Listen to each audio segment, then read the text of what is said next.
Colleagues, can we start? I will be your host this interesting session. My name is Finzi Saidi. We have an exciting set of presentations, which are actually paper presentations from 4 or 5 colleagues whose topics are in many ways related because they're all speaking about reframing the landscapes. So the first presentation will be a video presentation. So I thought we could start with that one. But it is from Robo Pami from Nigeria. And then after that, we'll have a presentation by Professor Gareth Doherty. And then after that will be Debbie Wintermeyer, architect and urban designer. And then the last one will be on edible green walls by Shané and Arthur Baleeta. After each presentation, which I say I'll give each one 15 minutes, at least 15 minutes, and then we can have a 30 minutes discussion after that. I think that's how we'll go along. Good afternoon, distinguished colleagues and fellow professionals. It is a privilege and an honor to join you and also to present this paper at this year's IFLA Africa conference titled Reframing the African Landscape, with emphasis on sustainable and inclusive landscapes. The topic of this paper is understanding the vernacular, what we can learn about responsive design from informal settlements. It will be presented on behalf of Dr. Lanusi and my humble self, Robo Akpami. So let's dive right in. So when we're talking about vernacular knowledge, what we are talking about is indigenous local knowledge. This knowledge has been gained over time by basically our survival instincts. So in the process of trying to survive, we have been able to find ways to design our environment and make it more suitable for living. The case, we'll study 3 case studies, Makoko in Lagos, which is within the coastal belt, Osun Sacred Grove, which is the rainforest belt, and Zaria, which is the savanna. The idea is that we're trying to glean from informal and cultural landscapes and use what we get there to further improve modern frameworks, design frameworks. So as an introduction, it's good to know that the African urban and rural landscapes are under pressure from climate change, pressure from rapid urbanization, and the depletion of the rural environment. And another thing is that there's a dominance of Western planning models within our system. And we would need to decolonize, in quote, as I wrote, or rather localize our way of solving environmental problems. So the aim of this study is to investigate certain Nigerian landscapes, and it's important because the landscapes are within a context, and that context is within our environment, and see what we can gain from the strategies and the practices within this landscapes. So we're going to examine the objectives, would examine the resilience of Makoko in Lagos. Would examine the effects, the traditional effects of the sacred grove on the Osun environment. It's a forest region, and would also examine the strategies, climate responsive strategies in the savannah, which is Zaria. And hopefully at the end of the day, we'll be able to get one or two things, or would derive some practices that, or principles that we can adapt or adopt in our planning models. So like I said earlier, the focus is on the Nigerian context. And in Nigeria, it will be good to know at this point that we have several vegetation belts. Lagos is closest to the Atlantic. Further down, we have the forest region, and up we have the savannah. That's where Zaria is located. And this is Lagos, closer to the Atlantic Ocean. Also important to note, we have two major seasons, the rainy season and the dry season. So the eastern winds bring dry air, which picks up dust from the Sahara into Nigeria, whilst the southwesterly winds pick up water and humidity, and it flows into the country. So the method of this study would be a desk research, and it will be case study based, as I've mentioned earlier. The themes are vernacular resilience and sustainability. So the literature review looks at several texts on Makoko and the Zaria and Osun case studies. But before we go into the literature review of those areas, I like us to know that when we talk about resilience, we're talking about the ability to bounce back. And when we talk about vernacular knowledge, we're talking about how people are able to utilize local materials to adapt to their environment.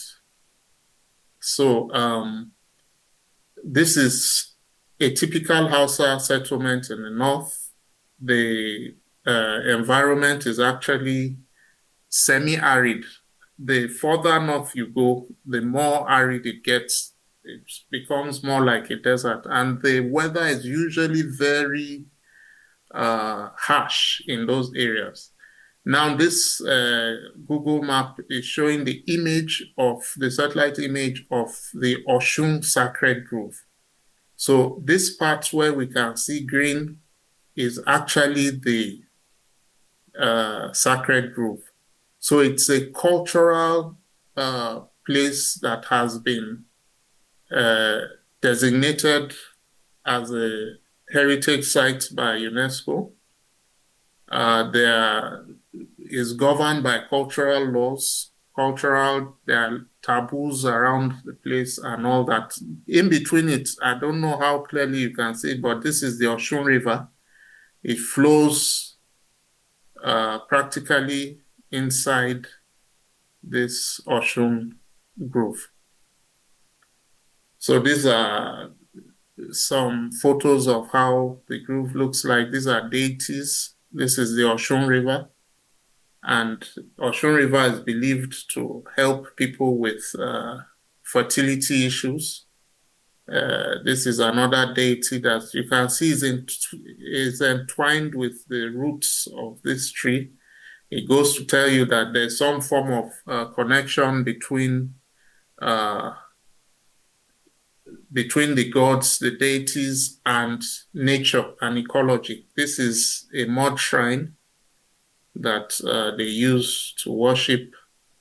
And then we're now at Zaria, which is the savannah. This is some degrading landscapes in Zaria. As a matter of fact, it's gradually becoming common place to see land portions of lands eroded in Zaria. This is caused mainly by overgrazing of cows and other animals. And because of those animals have been able to remove the land cover, the green cover, and water is able to find its way around and wash the soils. Below is, these are some of the agricultural practices, the water harvesting, agro type of farming that helps with water. And you can see trees scattered around. In the savanna, the trees are not densely populated as you have in the forest region. So they're scattered around, but they are quite important because they also serve as they serve to block, to shade from the dust coming in from the Sahara Desert. So we talked about, I had mentioned formal sustainable frameworks and models. So I just want to highlight three that we might be looking into a bit closely. Yeah, so they are different. There are several sustainable models. There are biophilic design. You have the circular economy framework. You have smart city concepts. You have 15-minute city. You have the eco city, transit design models. But for this study, we're going to look at the sponge city concept. We'll also consider nature-based solutions and green infrastructure. So when you talk about sponge city, it's we're looking at urban porosity of an environment, of a region, of a place. So how much water can that place absorb? Can it retain? And can it release gradually into the environment? So this is observed or achieved by having water parks, by having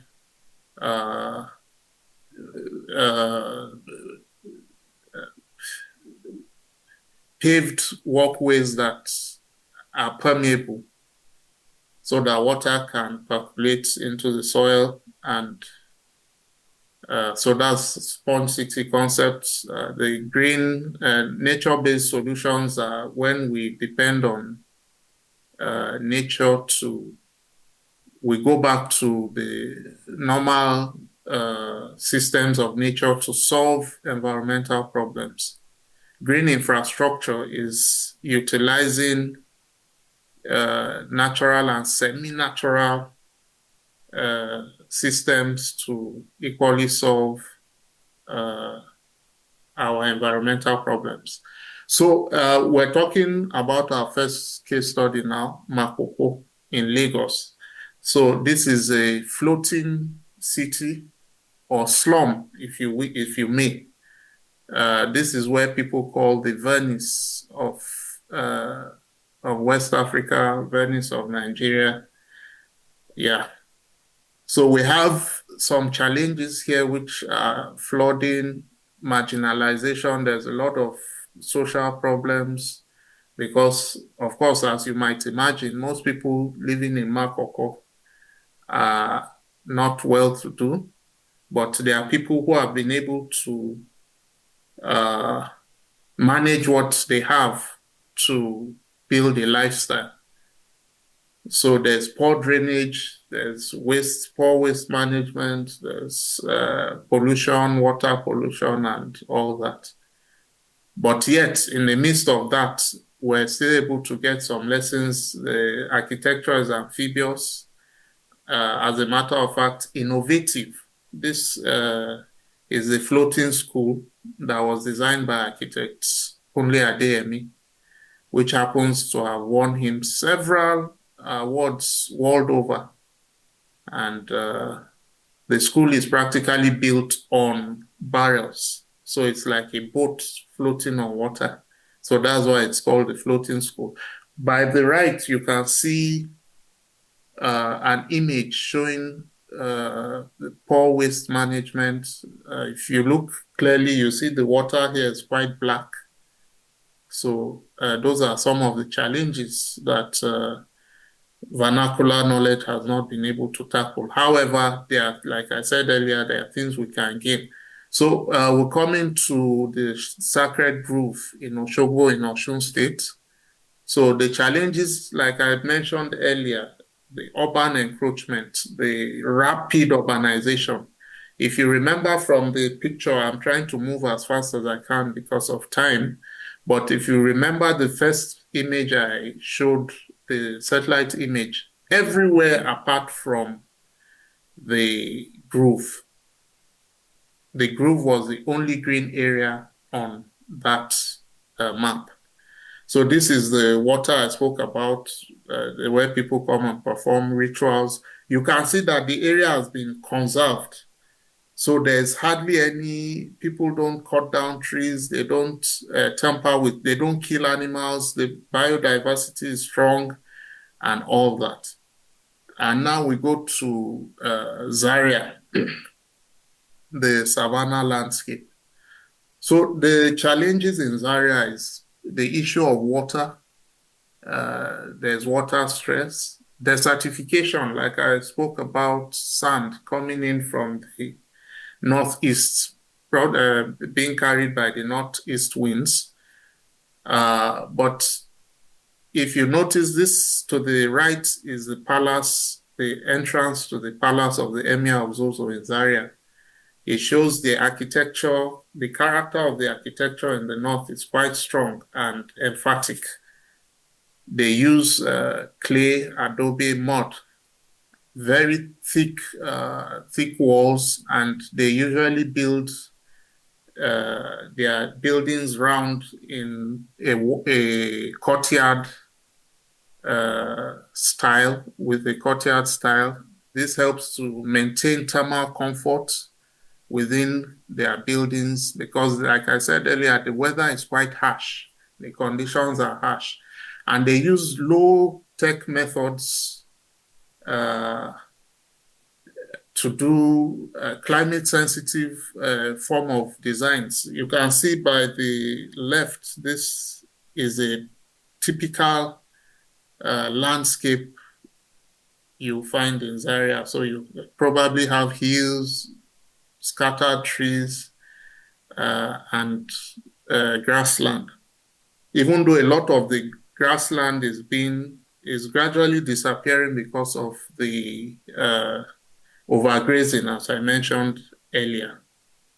So there's the traditional water harvesting, climatic adaptation in the buildings, and all that. So you have see thick walls, and these walls are able to prevent them because during Harmattan, it's actually very cold and very hot. So in the mornings and in the evenings, it's very cold, and the dust can be terrible, especially when you go further north. So from the results from the case studies, of course, like I said, I have to move quite fast. But you will see that the themes between formal and vernacular, the themes are similar. And though there are gaps within vernacular knowledge and formal model frameworks, there are definitely some gaps, but all around you can see that there's some form of uniformity. So vernacular practices are done without technological input, without great studies, expensive studies carried out as compared to the formal sustainable models. So, but together, if we're able to merge what we learn from local practices and combine them and make them context sensitive, that is to our environment, to our climate, together would have a better working model for landscape developments, not just landscape developments for landscape planning and for I'm talking about like a hybrid model, a hybrid framework. So in conclusion, one of the authors that I read his article, or that we went through his article, he described vernacular landscapes as living laboratories, meaning that we can actually experiment with them and we can align with resilience and adaptive capacity ideas. And eventually, we would have to, like I said earlier, decolonize our thinking so that when we bring foreign, or what we might want to call modern or contemporary planning models, we're able to infuse them, we're able to suit them to the local environments within our context. So if we must reshape African cities for the future, we must not take everything hook, line, and sinker. That is what I'm trying to say. Must be sensitive to our culture, must be sensitive to our peoples, must be sensitive to the social realities, the ecology, and the climate in which we have found ourselves. So what is my recommendation towards, or what is our recommendation towards a new design ethos? Is to integrate the principles behind vernacular design in education, so that as we are raising professionals, we are raising professional architects, raising professional planners, raising professional environmentalists, there should be that understanding that how do we work with, or how do we incorporate indigenous practices into what we are doing? And we should also advocate for flexibility in our regulations and policies so that we're able to accommodate the poor and those in the lower economic class in development. Development should be able to carry people along. Like I spoke about the sand filling of the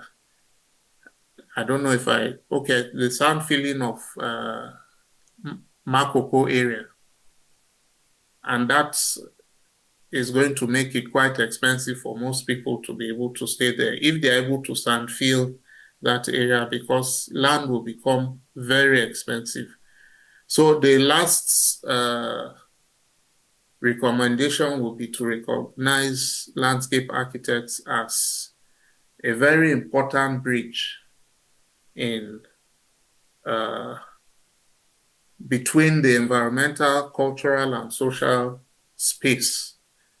Because not only there are several professionals, but as landscape architects, we're able to create a design, a plan, and we're able to put the studies of different professionals together and map a way out. And I think landscape architects should begin to strive for that. It's been a pleasure. I hope I've not gone past 10 minutes. Thank you so much. Again, my name is Robo Akpan. Have a splendid deliberation. professor from Harvard University in the Graduate School of Design. And he teaches there, but also has done extensive research across other landscapes in Africa and Southern America. And I think it links very well Robo's talk into Gareth's talk, which is about pedagogy and education at a big scale and how we should reframe the African landscape. So Gareth, over to you. Thank you, Finzi.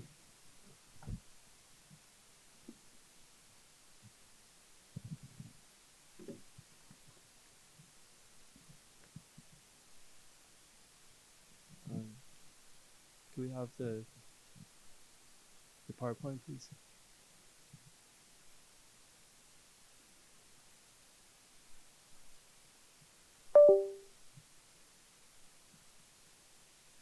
Oh.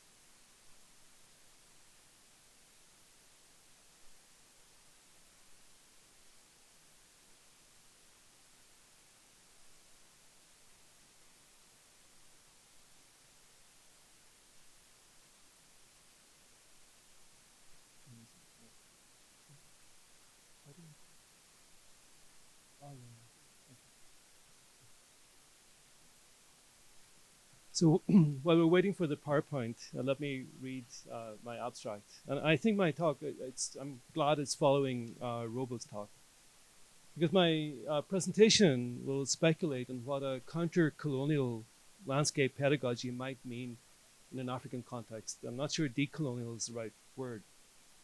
And I'll do it through a description of a couple of courses that I've been teaching. The first brings Africa and the post-colonial world, which is so often left out of official histories, to a core landscape architecture history and theory curriculum. The second is an elective course, which focuses specifically on forms of African landscape architecture. I hope to show that how through doing fieldwork we can generate the knowledge that we need to teach alternative histories and liberate the discipline and profession from a blinkered art historical vision and open the field to the real world. In doing so, we can counter-colonize our pedagogy and better prepare students for engaging with the world while shaping landscapes, cities, and regions.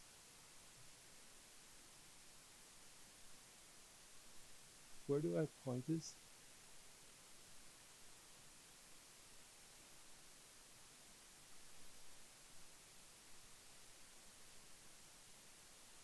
Next slide. All right, well, just next slide. So in 1960, Jeffrey Jellicoe, the founding president of IFLA, declared in an address at the IFLA World Congress in Amsterdam that the term landscape architecture doesn't describe what we do. But it's telling that 65 years later, we still haven't found another term.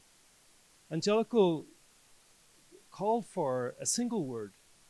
And he said, let us find a single word that is common among all countries. Now, I love almost everything Jellicoe has written and done, but I disagree with him on this point, and another point too. But instead of trying to find a single term for what we do, I think we might occasionally let go of the word landscape and embrace other terms too, because landscapes are shaped, are architected all over the world. But as we've seen earlier, only 82 countries. I mean, it's great that 82 countries have a profession of landscape architecture, but still huge parts of the world, including most of Africa, still do not have the formal profession. Next. Oh, that's sorry. I thought this slide was up when I was talking.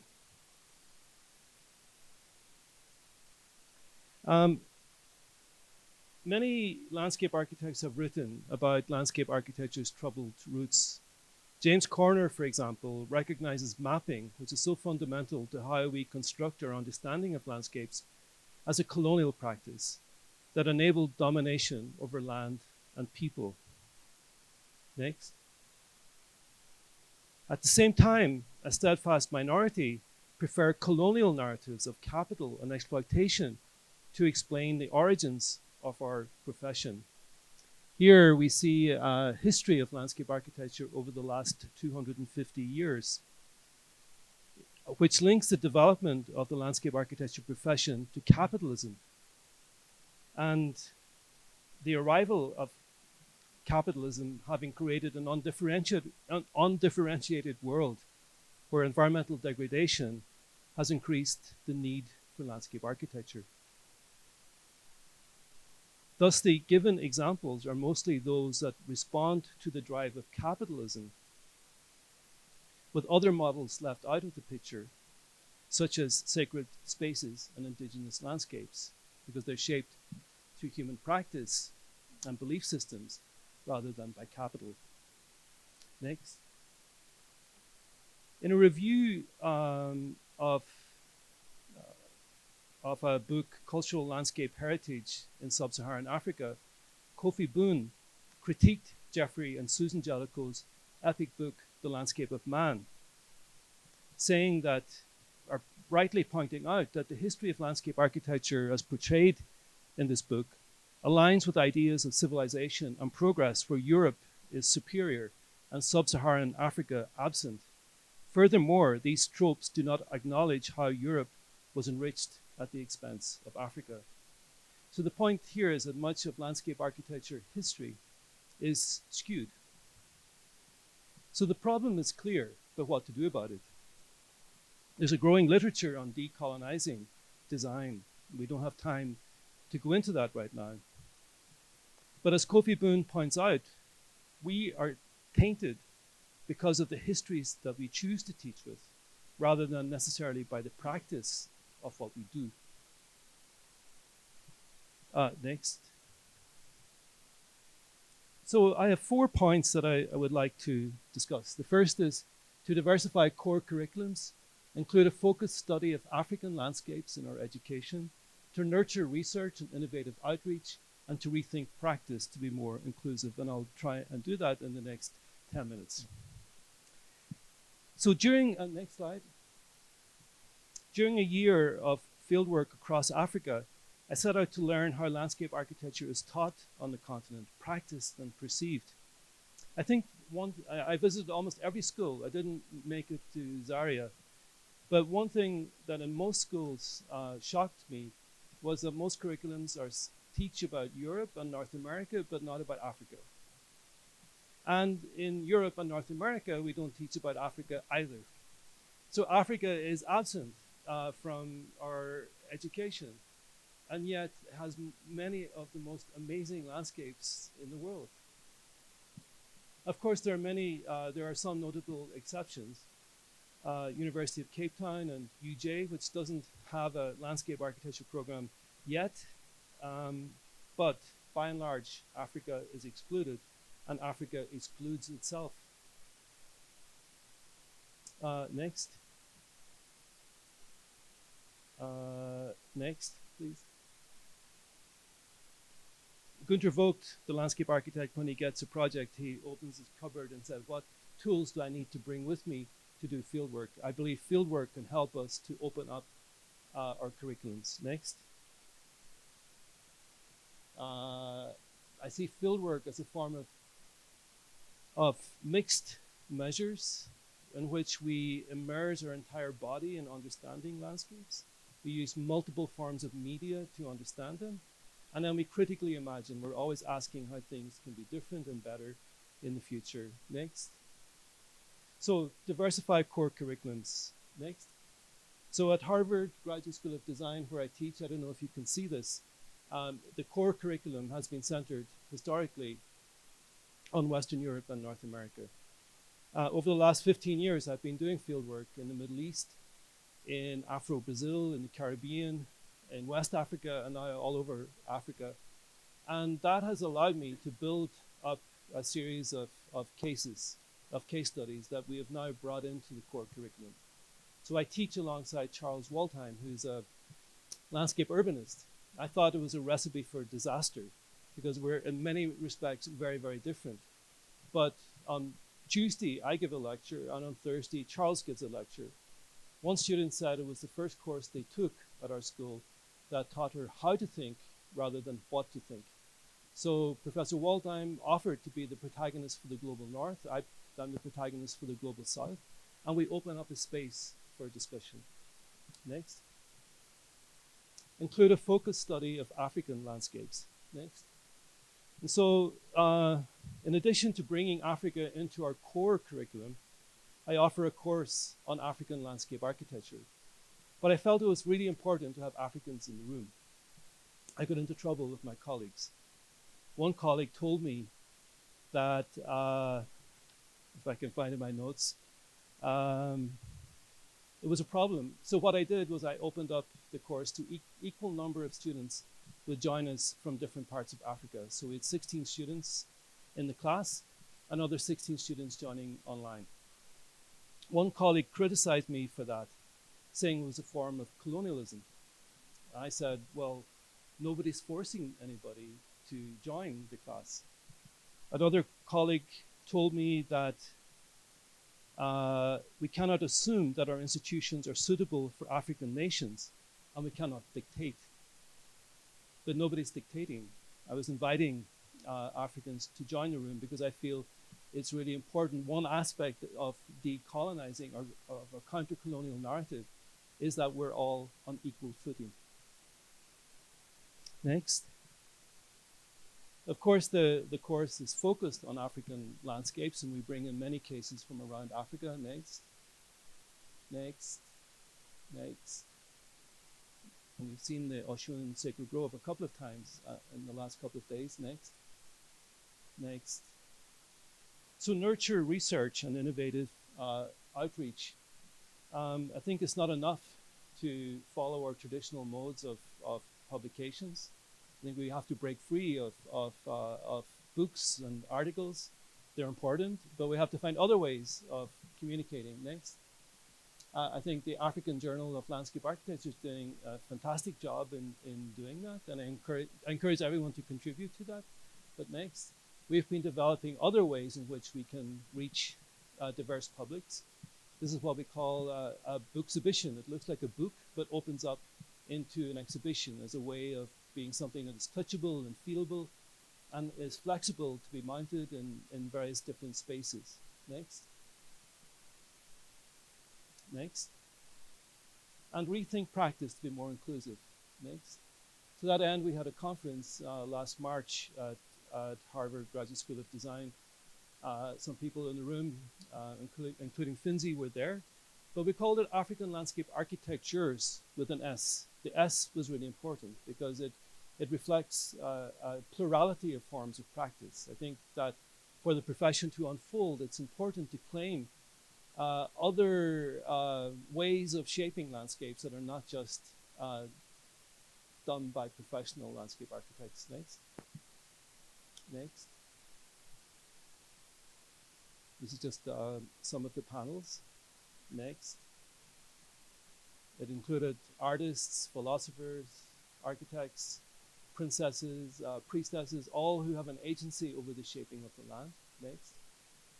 And I wanted to close with the Tanner Fountain, which is a very famous piece of landscape architecture at Harvard University, designed in 1984 by Peter Walker, landscape architect, but a whole team of, including Moshe Safdie architects.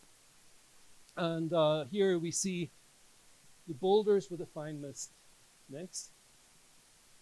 The fountain is right in the heart of the campus at a crossroads. Next. And it's made up of 159 stones. The stones are half underground, half above ground. And then this fine mist is there for 9 months of the year. Next. To this day, the website of the designers tell us that the stones symbolize the hard work of the English colonizers, or the arduous work of the colonizer who cleared their land for agriculture. So let me repeat that. It's in 1984. It was commemorating the hard work of the English colonizers who were clearing their land in Massachusetts for agriculture, for Western-style agriculture. Next. Now, during the conference in March, there was a priestess from Nigeria there. And when someone asked her what was her favorite space on campus, she said, the fountain. She went on to explain why. The stones are half underground. The underground, for those of you who are familiar with Yoruba cosmology, will know that Ashe, the energy from which all life flows, dwells in the ground. And the princess explained that because the rocks are half underground, they were bringing the Ashe to the surface. Next. And that she liked to sit on the rocks in order to embody that Ashe. She went on to explain that rocks in water never die, and that this fountain is not just symbolizing steadfastness and immortality, but it's actually actively protecting the university against negative forces. So this mix of water and rock is really important. What I love about her narrative is that it provides a counter-narrative to the narrative that we're given, and allows us to not just to have another narrative, but actually allows us to think about this space in a deeper way, where the rocks and the water have an energy, and when that energy is combined, it actually creates something really positive. When I think about who cleared the land of the rocks for the colonizer, it was either the enslaved indigenous peoples or the enslaved peoples from West Africa, of which Princess Adedoyin is taking a very, I think, beautiful perspective. So I think I've gone over time, so I will conclude.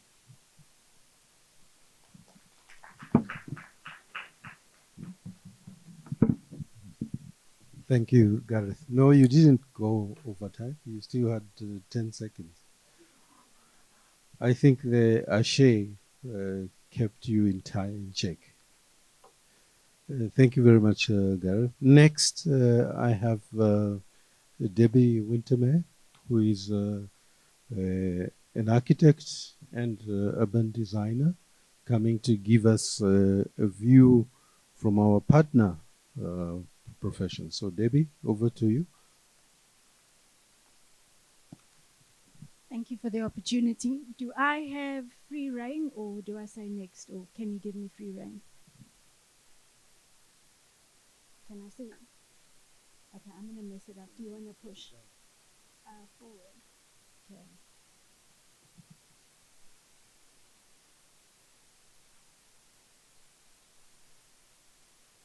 Okay, which one is it? Middle one. Okay, great. Thank you very much. Thank you for the opportunity. I think we often wonder what makes a conference successful. And as I entered, one of my colleagues from UDISA arrived, and he said there was a collaboration between UDISA and IFLA Africa, and this MOU was signed today. And I got a copy of it as I entered into the room. So if we can just give a round of applause to UDISA and IFLA Africa for signing that memorandum of understanding. And the value of it is this collaboration that we talk about, there was action today. So let's give them all a round of applause for sitting around the table and actually creating action. These partnerships, everybody talks about partnerships. The urban designers, landscape architects, built environment specialists. So today I'm going to tell you who I am. I am a practice based in Port Elizabeth, now called Gqeberha. I challenge you to say that after and come have a conversation with me. I practice, and I'm going to present 5 projects today that are close to my heart. And they come from different eras in my career. One of them is 15 years old and actually changed the way I thought. So when I got the invite to talk, I had presented my work, my body of work over the last 15 years to UDISA and asked them kindly to accept me as a UDISA member. And when I presented my work, they felt that my work was a representation of what is here today. So I'm going to do the best possible framing of Africa through the body of my work, and hope that I respect the landscape architect and other built-in professional environment specialists here. Because what I learned over the last few days is most of our intentions when we come from other disciplines is not to overlap, but hopefully respect. And through these platforms, we can learn from each other. And what I can say today is I have definitely better understood what a landscape architect is. And I can also say there isn't one in the Eastern Cape, so come visit us. Okay, they're not working. Go forward for me, please. Go back one. So this is what I believe was the start of my career that made me passionate about public open spaces, about the urban fabric, and about conversations. I believe revitalization, upgrading, heritage, all of that creates conversations and public participation. And I believe we are all a vessel to implementing the work. So I have a wonderful cultural background in that I'm a mixed culture. Whenever I enter into a room, I can represent as many cultures as I'm offered to give. I have a mixed heritage, a mixed story. I can eat everybody's food. I can eat Indian food. I can eat colored food. I can eat white food, because my whole history gives me all of that. So I take it as a massive privilege when I do public participation and I'm able to tell everybody else's story, because there's a part of me that sits within that story. So the bigger picture has always been natural for me. The 5 projects that I'm going to talk to, the one is the Donkin. We talk about colonial, we talk about democracy. How do you make a place active, reflect history, and talk about democracy? So for us, the Donkin was a place of activity and reflection. The second part that I'm going to talk to is Singapi. It's a street upgrade. It has multiple buildings. It's in an area that most people wouldn't enter, and it has had a colorful security story. But play and motion was our king. We wanted to play in the space. We wanted the children that were naturally playing in the space, and we wanted to activate the space with the activity that was already there. Live Village. We all talk about orphans. We talk about adoption. We talk about preparing homes. But who actually builds a village for them? Live is. And we've had the privilege of working with Live over the last 5 years to create a place of safety, a place for children. Vuyosili Mini. I wondered how I was going to tell the heritage story and keep this place still sacred. And our story there was to take Queen Victoria and Vuyosili Mini and let him have a conversation and engage with the fabric, which is now a student fabric. How do we do that? And our final project, which is Gedulds. It's an interesting story. Everyone knows who Herbalife is. But do you know who the medicinal story is and who the woman is that's driving medicinal health in our country? She lives in PE. And she celebrates health, and she's appointed us to celebrate a space. She's bought a vast piece of land in the middle of nowhere, and she's collecting these pieces of land, and she's created a product. And I'll show you the product. I'll show you the vegetation, and our job is to build an active health facility with conference facilities where we engage with the landscape, with her products, and how she brings healing into places. I'll go through each of these projects systematically. And the aim of this slide is to show you every place has a story in its landscape. And that's why it's a micro place. I've created multiple micro places, but I cannot take credit for this. I'm simply a vessel. I'm even standing here. I shouldn't be standing up here alone. I have a partner who's a heritage specialist. I have people who work out in the field. And I collect stories and make pictures. And I create these opportunities where collaboration comes together. And this is where master planning, urban design, landscape design, all of these things that we are so desperate to name, that maybe we should shift a little bit sideways, become a bit uncomfortable with less terminology, and create better micro places with the stories that are available in those places. So here we go. Place number 1. We all stood in the queue in the elections. We all signed our vote. But have you ever stood on a queue anywhere on a natural site? So we were appointed to, it was initially, which I should have shown you, was an open piece of land with the lighthouse tower. It's called the Donkin, and it had these two colonial structures, and we were appointed and said, please bring it closer to democracy. Please bring it closer to our current culture and to our current environment, and bring people into the inner city. I thought, sure, that's quite a brief. It's just a piece of green space with some grass on it at the moment, a couple of kids playing soccer. And so the challenge began. At the end of it, we produced what we call Route 67. It was the catalyst to a walk throughout our city that allows you to walk up the pedestrian path. And we collected communities, we collected schools, and we allowed you to put your name on that path so you could come tell your mom, bring your aunt, bring your cousin, bring your out-of-town partner, and come and walk the site because your name was on that path. We looked at how we could bring the artists into the space. So every story, anything that was representative of your culture and your story, we gave you a little concrete platform, and we did workshops of storytelling. And so the site became multiple stories. There's probably about 300 or 400 people that participated in this platform. We provided the entry point as what we call a red carpet. Don't you feel special walking on a red carpet? So we brought in about 50 women from all over the Eastern Cape. We allowed them to embed their work on our red carpet. So the second they had put their work together, we created a red carpet of entry into the space. And so this is what my practice calls a microclimate within a master plan of urban fabric. And these massive, densely collected stories where people can imprint their stories, we create a living environment and encourage people to come and participate in this space. We also put the tallest flag up in Africa on there. So if you don't have to go to Mexico, you can come visit PE. The South African flag is the one thing that unified us. But our strength came through public participation. I can spend an entire afternoon going through strengths, weaknesses, opportunities, storytelling. Time will never, the density of information that sits in this diagram.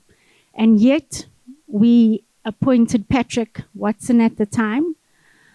I was quite nervous because he's a big name and he comes to site and he doesn't talk a lot.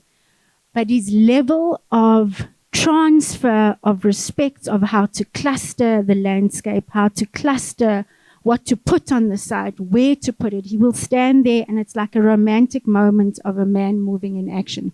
So I take no credit for the landscape architecture. That was purely him. I was simply, and my team was simply a pencil to the space. And so we created the space of life and love, and to this day, I still love it. It's one of our legacy projects that I remain proud of. And there's our famous Patrick Watson. He made the city very uncomfortable. We had to cluster trees, and it came at a cost. And he just stood there in his presence, and he knew it was right. And the power of your presence when you know you're putting a landscape together, nothing can question that, not even a politician talking about the budget. My next space is Singapi. And as a practicing practitioner, I do have to talk about security and the natural fears that come with that. But one of the things that I vowed to do, because I had worked in the inner city of Donkin, and now I'm going to Singapi, which is on the other side of red location to those of you who have not been in the Eastern Cape. My biggest mission was most people never get to go to the inner city. So they never know what democracy looks like because they never know if what the inner city is getting is going to be what the same as they are getting. So my first thing that I did is I hired a bus. I collected 2 of the wards. I obviously got council participation and mayoral participation and all the political things. And we collected the community and we drove people around. And what they did is they collected what they wanted to see in their street. And so in that, for me, was the democratic moment. So you landed up with in Warmer, which is considered a suburb like Sandton. They saw the play park, which is where Warmer women take their kids. We provided a play park for children in the area. So the street became an upgrade of known democracy, of equality that they had selected themselves. And all my office did was collected this information, made it work in terms of legislation, imagery, and we created the street of activity. We did attempt to put trees. We've spoken about trees. We've attempted to put soft textures in. Whether they survived or not, our intentions were there. But we will continue to strive to include the green space and remain hopeful that the realities of those spaces don't always support our desire to bring them in. We had created multiple little interventions across the street, and every little, I call them micro play places, micro activity spaces, and even those benches, I can name the person who put that bench up. I can name the person who created the paving layouts in every single intervention. And for me, when we create these mass interventions across the city, make sure somebody owns it, because ownership manages maintenance. We talk about maintenance. Maintenance is more than just the material we choose. It's the people that we put in there. They stand there. They see their name. They don't want their name removed. They want to own that place. So I believe that every micro place is managed by the intervention of the community self-ownership. And then the material just dies on its own. So vegetation, indigenous vegetation, we'd worked at all these small scales to bring in the soft stuff and bring in the scale of the environment to the end user. Art, storytelling through art in public spaces. We took, so the thing with art, when we talk about putting it in public open spaces, you can go get the big guys. Yes, you can. But when you ask locals to be artists, you have to walk with an envelope. You have to walk with the pen. You have to walk with the pencil, and you've got to ask them what they need to create that art, and that's what we did. So those art pieces are from our community. We embrace the effort to make that happen. My next space is Live, which we all want our children to be fed. We want them to be educated, but they need to work in a safe environment. So we created a village. One of the lessons that I had to very fast learn through my process through with UDISA, which took about 2.5 years, is as an architect, we focus on the building. So we get these big squares and we extrude them. But the in-between spaces, the beauty, this project I started about 5 years ago, but 2 years ago, I had started the transition into the urban design practice. And that was so informative to me to make my drawing stand out in a different way and give a representation of the in-between space and give pleasure to the in-between spaces, which would be a play area. And because it's a site that's been cornered off and fenced off, we could control the in-between spaces with no fences. And kids could play and have fun. And day moms could have line of sight. And children could have education on site. And so this for us became a place of residential homes lived in clusters with in-between spaces of education, play, and vegetation that we know will be maintained.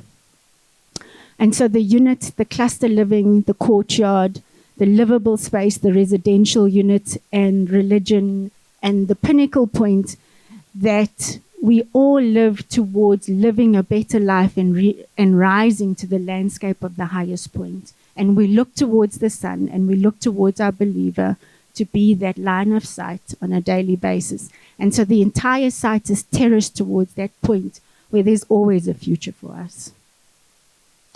And then my second last one, and I'm not sure where I am on time, but Vuyosile Mini. Go read up on him. I leave the story for you to go and read. But we were given this site in the middle of the inner city. So you'll see to the left there's the Donkin, which I've known very well. And we were given the inner city of Vuyosile Mini, a flat, paved, bland, tired space. And we were told, do something with it. Bring the city together. Now, our city is changing just like yours. We've got students that are sitting in the inner city. The pedestrian movement comes down Govan and Becky, comes down across the Donkin, and we land up with this powerful, energetic space that can hold or break. At the moment, it's just a space that holds politicians and parking. Our challenge, take the parking out and make it a livable space.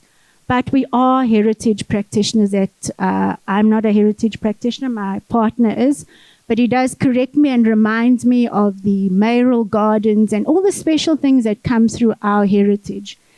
Now, how do you respect heritage? How do you bring in now new stories? Some of them are not that great, but how do we celebrate all of this? We become connected through space. How do we naturally move through spaces that we feel safe? We take the blockages out. Not only do we take the emotional blockages out, we take them visually, that you visually feel safe throughout the space, and the space is lit up and energetic, and everyone's puncturing that space from different points. And so it becomes an event space. It becomes a place where you can stop and reflect and respect. You can have a conversation with Vuyosili Mini. You can have a conversation with our queen. Or they could be talking to each other. And throughout that space, there's an energy of movement, student. There's also the ships that come in from the area. And there's also the politician who looks onto that space. And he owns that space. And she sits there and watches all of this energy within our city. So the whole space is based around connections and reorganizing the space that our heritage, which is our mayoral gardens, gets landscaped in the space, and everybody has the opportunity to come from different points and connect that space at different levels and spaces. For us, heritage exists, we respect it. For us, our democratic changes exist, and all of them somehow, somewhere, if I can exist as a mixture, being able to tell my story, so can we. We all just come from different points within this landscape. And so we've built up the opportunity of a terraced space with event space opportunities, walking through. The conversation still remains, so we need to talk closer with landscapers or landscape architects on how to turn this hard surface space into a soft space. And it's a challenge. I cannot say I've achieved it. I've put some 3D images there and asked it to be put in, and it looks great, but can I actually do it? And that's where the hard conversation comes in with practitioners, and we're often criticized for it. And I'll talk about the goat that ate the tree, or the guy that stood in there and stole from the woman below. And so this tension exists between green and hard surfaces and maintenance. And my last space, which I love because we all want to be healthy, we were given this kind of flat, tired site that has got one heritage building on it, and we were asked to turn it into a health garden and a conference facility. And when you walk on the space, you just walk on there and you can just feel you're in another world. And so the journey began of identifying every single plant within within my clients' products. We collected all of them. We identified their coloring.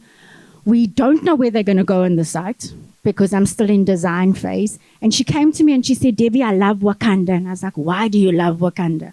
She said, "Because it's got cultural explosion and it creates a built environment where I can see my health and my culture live in a space. Can you do that for me?" So I'm still busy doing it, but I thought it was a wonderful way to show how landscape, health, and culture could collide in a way that could turn out into be a big bland mess, but I won't do that.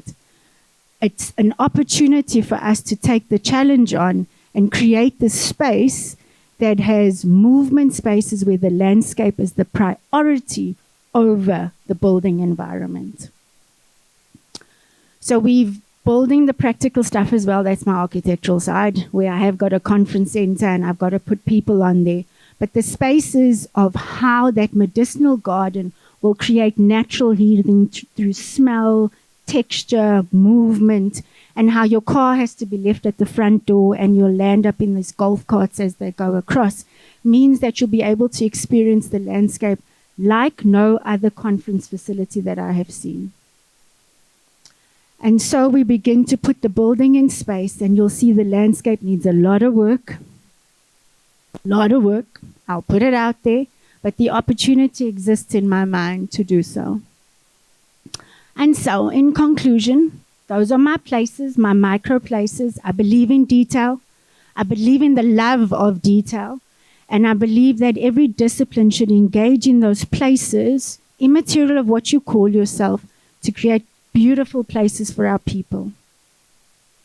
And so, microplaces give us an opportunity for contextual grounding, and inclusion and equity, self-sufficiency, whether it be through security or maintenance, resilience and adaptability. We all want it. We all need to adapt. And we all need to be catalysts for transformation in our small and our big way.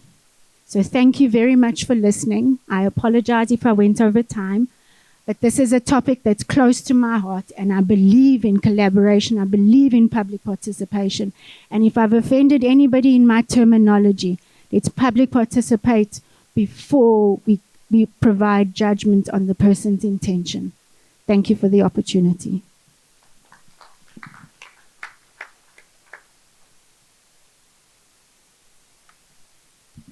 Thank you, Debbie. I think you didn't offend anyone. You've just encouraged us to find ways of collaborating, new ways of collaborating, and reaffirmed the importance of interdisciplinary or transdisciplinary collaboration. So thank you very much for your presentation. I believe we're all going to be happy and healthy from now onwards. And now I think we're also going to see what we should eat to be healthy. And so two young people, last but not least, who are going to speak about their edible green walls. I'm looking forward to hearing that. Shané and Arthur Baleeta, to show us the future of eating through green walls. Thank you very much, colleagues.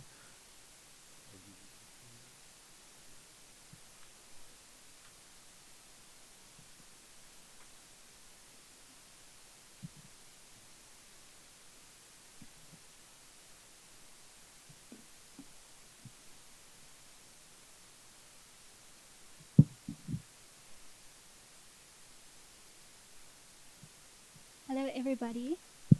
Can you hear me? So thank you for giving us the opportunity to speak to you guys on our research project all about food security and heat stress through edible green walls. So as we all know,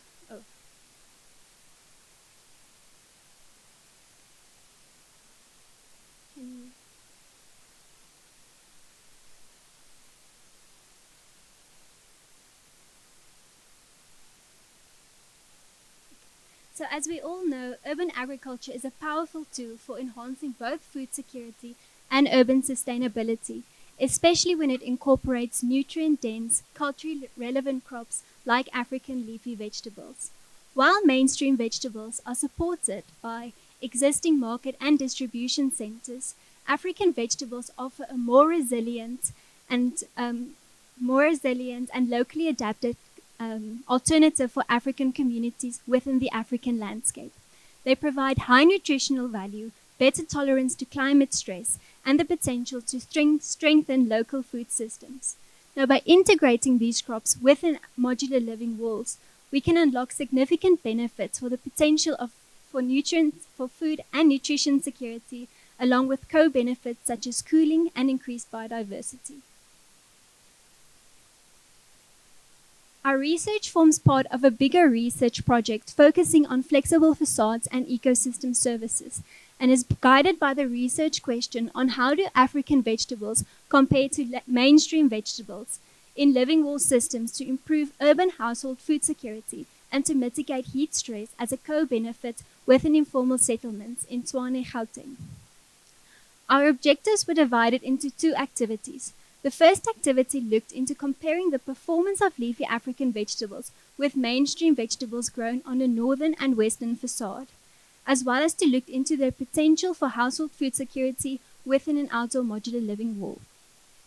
And so the second activity looked at how we can assess the thermal performance and the efficiency of living wall systems to contribute to both household food security and heat mitigation in the informal dwellings within the Shané region.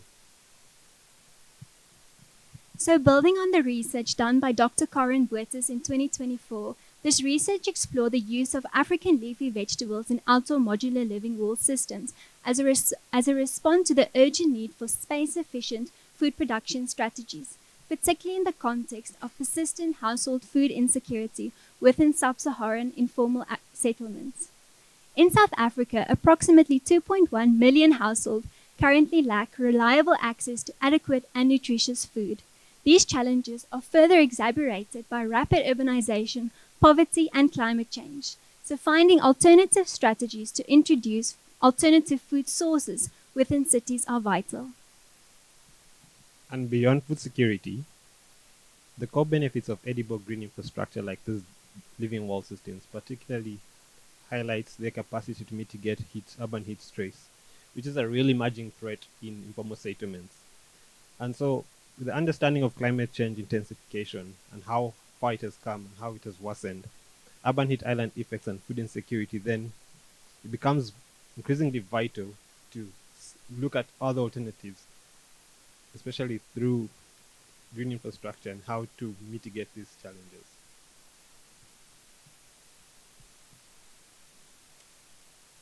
And so the role of urban agriculture looks at how to improve the food security in this case, but also through promoting diverse diets.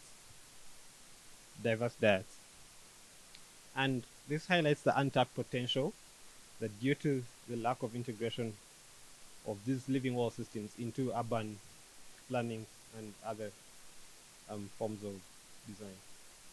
And so modular living wall systems are highly versatile and multifunctional, and despite these benefits, research on African vegetables in the context of living wall systems provides an opportunity through which we can then take advantage of, and also because it addresses critical gaps which are in the studies at the moment. And so recent studies within the global south have shown the thermal benefits of living wall systems in reducing heat stress, which is a threefold product. It's a product of a threefold action between the shading, evapotranspiration, and insulation. However, the performance of this system is also dependent on the plant density, orientation, and substrate type. And yet, within South Africa, most living wall systems are looked at mostly for aesthetic purposes. And so this highlights a gap in applying them, especially in resource-constrained environments, like informal settlements and other urban environments. So the findings are based on measurements from field experiments and a series of physical simulation studies conducted at the University of Pretoria's experimental farm, situated in Tshwane, South Africa. The test site is located within a Köppen-Geiger CWA climate, which is defined by warm, temperate conditions with dry winters and hot summers. Activity 1 was conducted using a 2x2 meter dwelling constructed from corrugated metal sheets to stimulate typical informal settlement conditions. One dwelling served as the test subject, while the other dwelling was fitted with a modular living wall on its north and western facade. These northern and western walls were then planted with randomized species of African and mainstream vegetables, comprising of 4 vegetables each. The African vegetables included Indian borage, dwarf's elephant food, purslane, and creeping foxglove, and the mainstream vegetables were basil, bok choy, parsley, and chives. These vegetables were given a number and randomly placed on each wall, making sure that there are 2 species of each on each wall. Activity 1 had various variables. The first, plant stress were monitored bi-weekly and was conducted using a plant efficiency analyzer, measuring the FV/FM values, which assesses the maximum quantum efficiency of photosystem to photochemistry. The FV/FM is a ratio of variable fluorescence to maximum fluorescence. So in simple terms, it's really about, out of all the light a plant could possibly use, how much of it is it really able to use efficiently? So for the purpose of this study, a valuable under 0.75 was indicative of plant stress.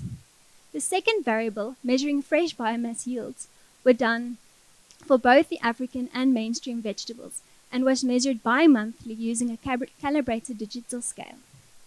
The third variable focused on doing bi-weekly observations on both the northern and western aspects. All this data was then analyzed using IBM SPSS statistical software, with then supplementary graphs done on Microsoft Excel. A non-parametric one-way ANOVA was used to compare variations in plant performance across all different species and wall orientations, while turkeys post-hoc tests were then performed for multiple comparisons. In addition to that, 3 small-scale prototypes were built to reflect the materiality and the dwelling conditions that are very typical of South Africa and other formal settlements within the global south. And these prototypes were built out of steel, corrugated steel sheets and plywood. And these were measured 1.7 by 1.7 cubic meter cubes.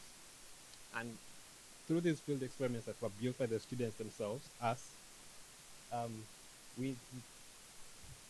we intended to study and use field experiments to actually go down and build upon these studies so that we can collect the actual data ourselves.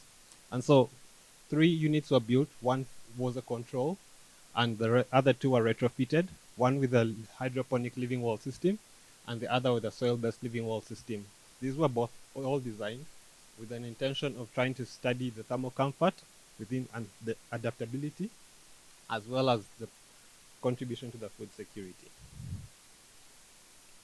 And in relation to the heat stress mitigation study and the thermal comfort, it was important to then look at how we can measure the different variables such as ambient temperature, the internal of the dwellings, the surface temperatures on the structures themselves, and also compare that with relative humidity within the dwellings in comparison to the outdoor temperatures. And just those are the variables I just spoke about, and that was done with the 2 devices, which was the thermocouple data log at the top, which we used to measure the surface temperatures as well as the ambient temperature, so we can make a comparison. And the other one was a wet bulb globe thermometer, which we used to measure the relative humidity as well as the ambient temperatures. And so consequently, the dyno temperature,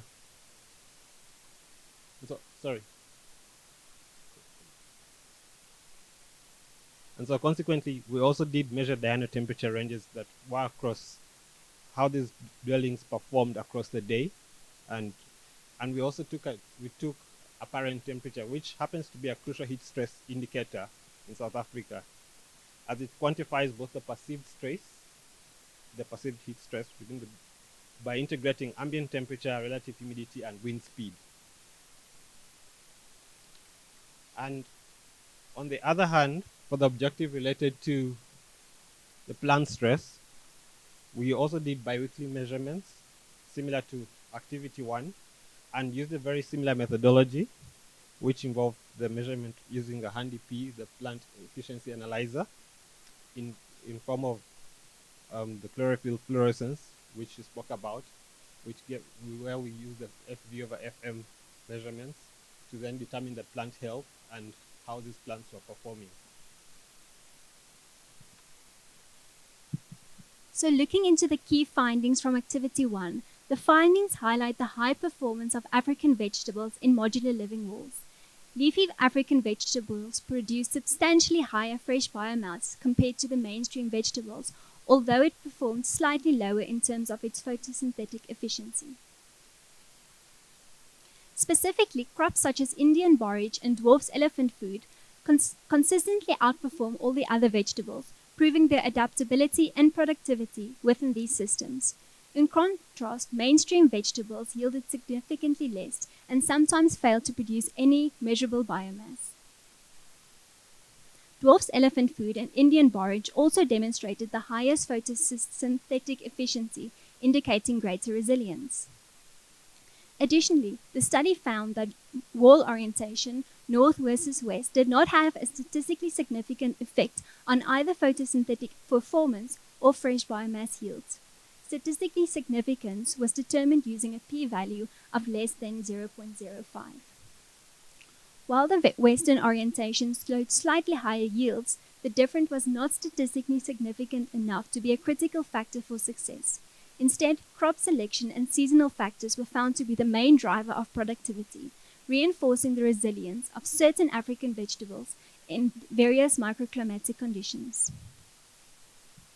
So in terms of activity too, some of the findings that started to emerge was the relation of the systems and how both of them both improved the indoor conditions considerably, but there was better control in terms of the performance of the hydroponic living wall system, in terms of how it promoted better stability across the period of time. It's important to note that this was an experiment that was carried out in a short period of time, within a period of 3 months, across which data was collected. And so both did lower the surface and indoor ambient temperatures, and the hydroponic system was actually more effective because at that point in time it achieved greater stability because it delayed the thermal lag. That was through shading, evapotranspiration, and its substrate mass. On the other hand, in terms of the diurnal temperature ranges, across the test period, the hydroponic system reduced the indoor temperatures by close to 10.7% compared to the soil-based system, which also did improve the indoor temperatures dropped them by 10.1%. However, when you look at the apparent temperature, which is what we said was most considered, it's the heat stress indicator that is used in South Africa, it became evident that the soil-based system lowered the apparent temperature better than the hydroponic system. Despite all that, the hydroponic system offered greater daily consistency, and because it was more reliable.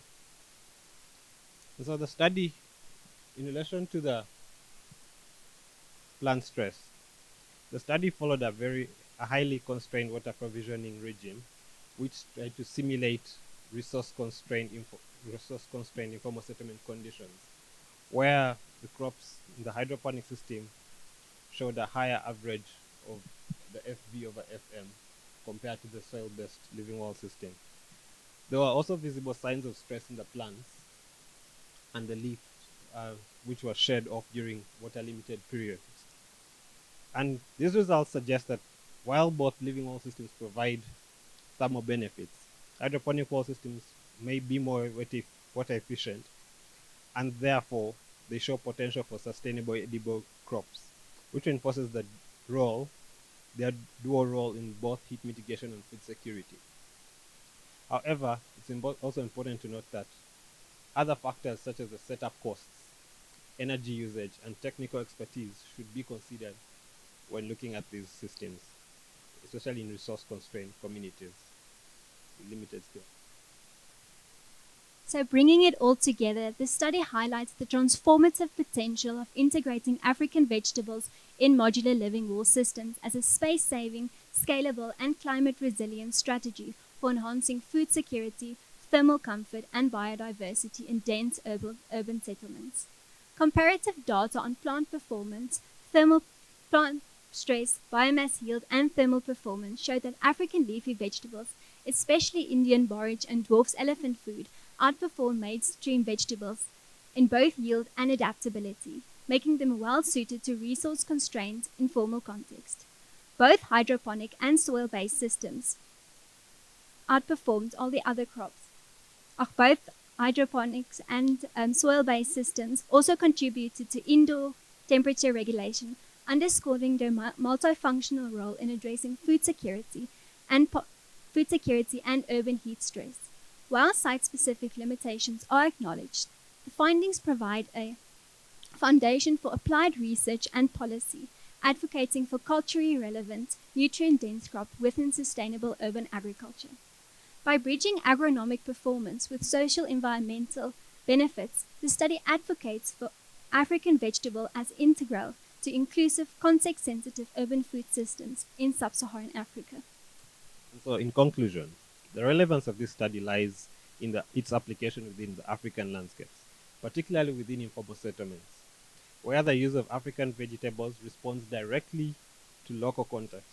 By integrating them with appropriate technologies, like the living wall systems, and ensuring their proper application and orientations, these studies demonstrate how food security, sustainability, and community resilience can be strengthened. Thank you. Thank you, Shané and Arthur. That's the future is edible and bright. Thank you, colleagues. Really exciting research. Colleagues, we don't have much time. I was going to ask my colleagues to join me here for a discussion, but these are papers which are going to be considered for publication in the Landscape Journal, so we can read and engage then. But I can perhaps maybe take 3 questions or maybe 4 questions, one for each of the presenters. Questions? Anyone with a question, comment? Yes, sir.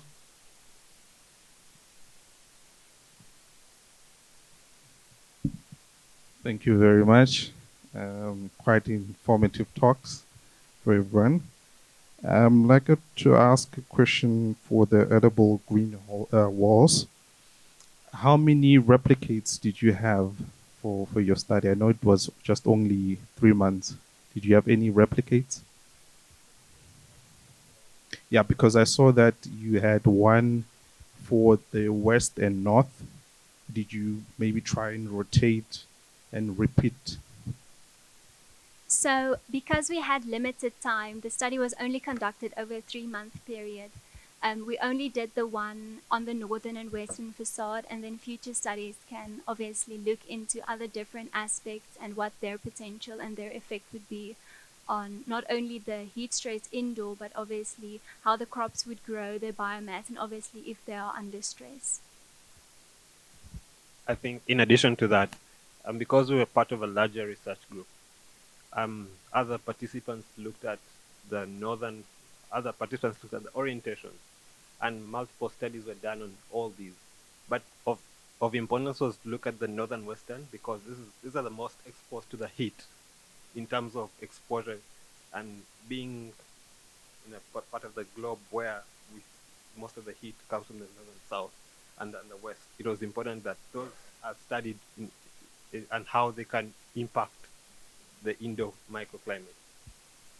Okay, thank you. Thank you. Next question. Yes, Anita.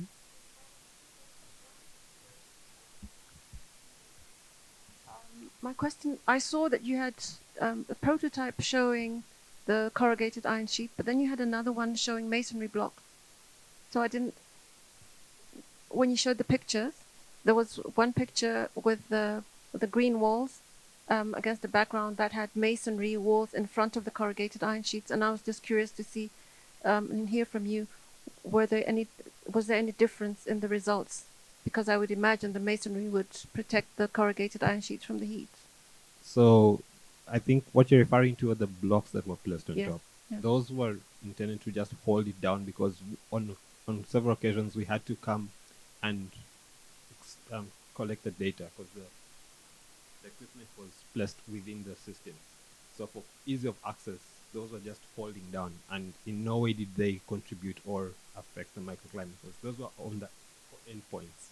But I do agree that yes, further studies would, because these are experiments that were taken by the students, and I cannot entirely say that we do have the best building skills, but we do understand some of these limitations do happen. And part of the study was to also become a catalyst for some of these conversations. Okay. And then just to say thank you very much to Gareth and Debbie. I really enjoyed both of your presentations, so thank you very much. And then my next and last question is to Robo. I don't know if you're still online. I don't think so. No, I don't think so. Then you can say. Maybe you can direct it to Gareth. Huh? We'll pass. That would be unfair. Okay. Yes, at the back there, Alma. Thank you very much. My question is to Gareth. You were talking about decolonization and how, in your example of the fountain, that a different perspective gave a second layer to something that was perceived in a different thought pattern. But we are facing in the future recolonization, especially from the east, in Africa, in Australia, New Zealand. We're all facing that sort of maybe less dramatic, but definitely a firm grip on our landscapes. How would you think we need to look to the future with colonization, decolonization, and recolonization?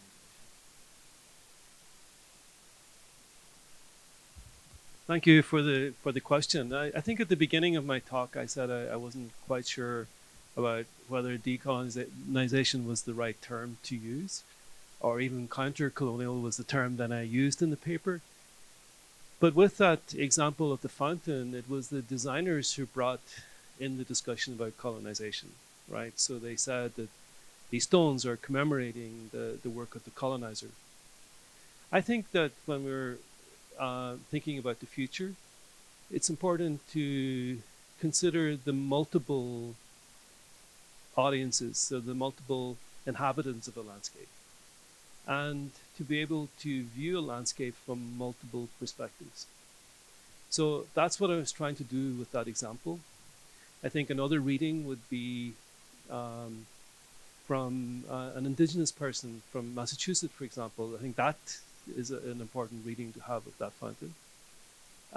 But I think as we move forward, an important and an essential skill for landscape architects is to be able to read a landscape from multiple points of view. And as I said earlier, I think one of the biggest problems in the world today is a fear of difference. And the more we can open up the world to different perspectives, I think the better the world will be. So thank you for the question. Thank you, Gareth. You can keep that. Any question for Debbie, please? Focus. I want every speaker to have respond to a question. But was it directed to? Yes. Sorry. So this might be a slightly more elaborate answer. So maybe it's a discussion for a different day. But I'd love to hear more about the processes that go into the artworks that you showed in the public spaces and those micro areas. And you spoke a bit about the ownership. But I would like to kind of hear a little bit more about capturing the stories of people, how you decide how those spaces are implemented and by whom. Yeah, just very interested in how the narratives are captured in the space. But I do get if it's a very big question to be answering.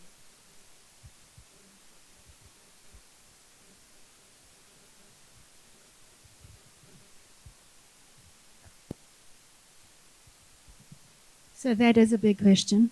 There's more than just me, and there's many voices. My role in that was to assimilate. So I've made a list, and I'm going to go through it very quickly.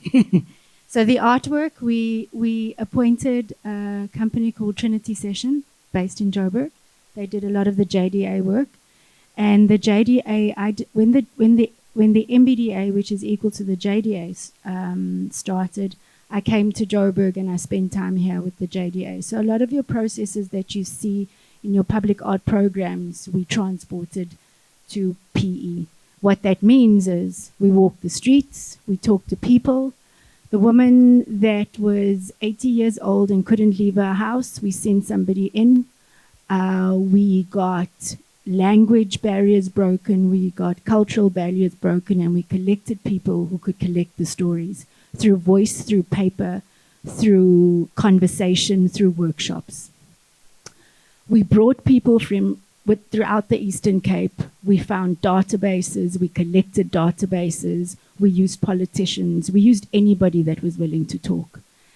And we turned those into posters, and we put them up in exhibitions, in museums, in the spaces that were in the community.